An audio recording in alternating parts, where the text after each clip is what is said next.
And I started off in Cape Town. Now everyone loves Cape Town. You know, when you're right next to Table Mountain or overlooking Table Mountain and stunning views from the Law Hill apartments where we stayed, it was incredible. You know, I'm all very much about kind of, you know, when you go to an apartment, you want it to be like quite exclusive, but you know, this was like really awesome. I got the chance to go in a penthouse suite, and you never, you know, normally see yourself there, and I was just like, oh my God, you know, I want to live here for a year. So that was brilliant. And because I've been going to South Africa for so long and it was training, I very much always stuck to the location as Potchefstroom, near Johannesburg, and in Johannesburg, and Stellenbosch and Cape Town. I have to ask you one question. Why Potchefstroom? I used to go to Potchefstroom because the venue for training as a middle distance runner was brilliant. Is it an altitude issue? It was an altitude, so plateau. It wasn't like, you know, really hilly, and it wasn't too high. So it was more like resistance, but it was quiet. There really isn't a lot to do in Potchefstroom, as we know, but for an international athlete to focus on what they're trying to achieve for the year, it's perfect. Not a bad thing. Did you train there prior to the Olympics too? I trained in Potchefstroom, yes, and a combination of Potchefstroom, Stellenbosch prior to 2004. I was living over there for 2 years from 2002, and the views were stunning. Very much a beach, you know, the feel of it was about being, you know, the sea coming in, and that's what it felt like. You almost feel like you're on a ship when you stay at that hotel, because you're on the cliffs and the waves are crashing below you. It's amazing. The views from there was, you know, as it says, it's the views, but you get why. You know, you stand out on the balcony or up on some of the little terraces where they've got some, you know, lovely kind of bars and relaxing areas and lounges, and you know, you just stand there and you can just see for miles and miles. And yeah, gosh, to have the opportunity to go to those places was incredible. Oceania was, you know, a completely different feel again, because when we went to Oceania, it was, you know, sort of on the undergrowth. You know, you got all the trees, and you go down into the little huts, and you feel very much part of like in the middle of nowhere. But then you look outside one of the accommodation, and you'd see the sea. You know, and it's amazing because you see potentially animals coming literally past your window.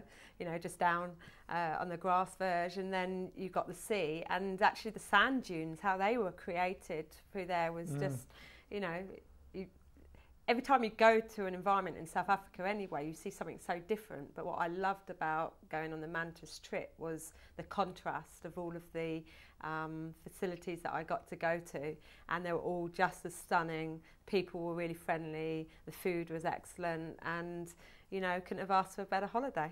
Well, you know, having been an Olympian myself, obviously Olympic champion, competed in 3 games and been to 1, I know, you know, how big a moment this is for, you know, essentially my country. In 2005, when we got the bid, I was standing at Trafalgar Square, and it was an amazing occasion because you got, you know, everybody came out on Trafalgar and was, you know, I suppose we were up against Paris, who had bid for the 3rd time.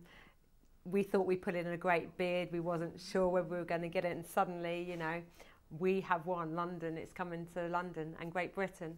And as we get closer and closer, I think the momentum is certainly, you know, the hype is growing. Those people that may have been sceptic, some will still be, but some have really turned now. It will be incredible. You know, it's the biggest showcase of sport in the world ever. Yeah, I have a charity that I set up 3 years ago. It's under my name currently, the Dame Kelly Holmes Legacy Trust.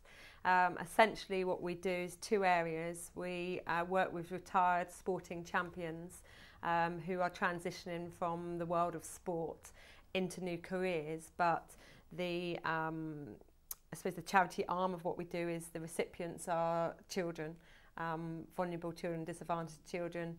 We run programs and projects that are mentors.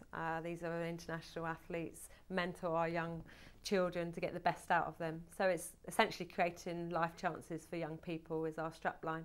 I've got big plans for it because I think that we can really help local charities, local communities more with the work that we do.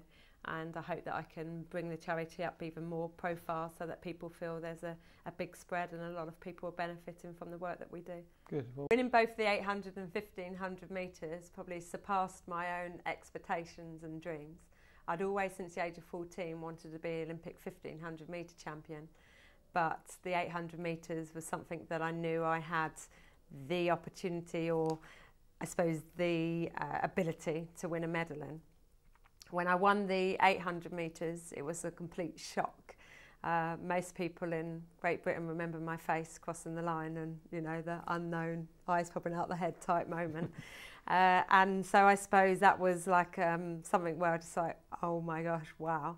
The 1500 metres was, because it was a dream come true, you know, it was a different reaction. It was almost like relief, you know, a weight off my shoulders and wow, I've finally done it after like 20 years. So in terms of what one was most memorable, they equally were. I would never ever be able to split the performances of both the 8 and 15 because they meant so much in two completely different ways. But I suppose the proudest thing that I can think of is that the 1500 metres is something that I wanted to do since a little kid, and I finally, through adversity, got there.